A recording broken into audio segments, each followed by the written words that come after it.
habang po nagsisiga siya. So, pasigain mo muna natin yan. Ayan, oh, sisiga tayo. So, may mga talong tayo dyan at saka mga sili na ilagay po sa ating sigaan. Ayan, so samahan nyo po ako na magsiga. Ayan.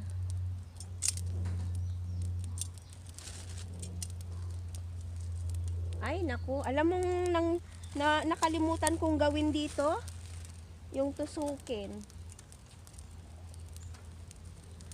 Ayan.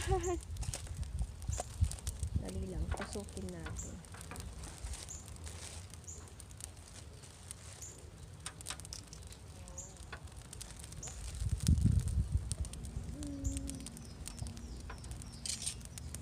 So, yan po ang ating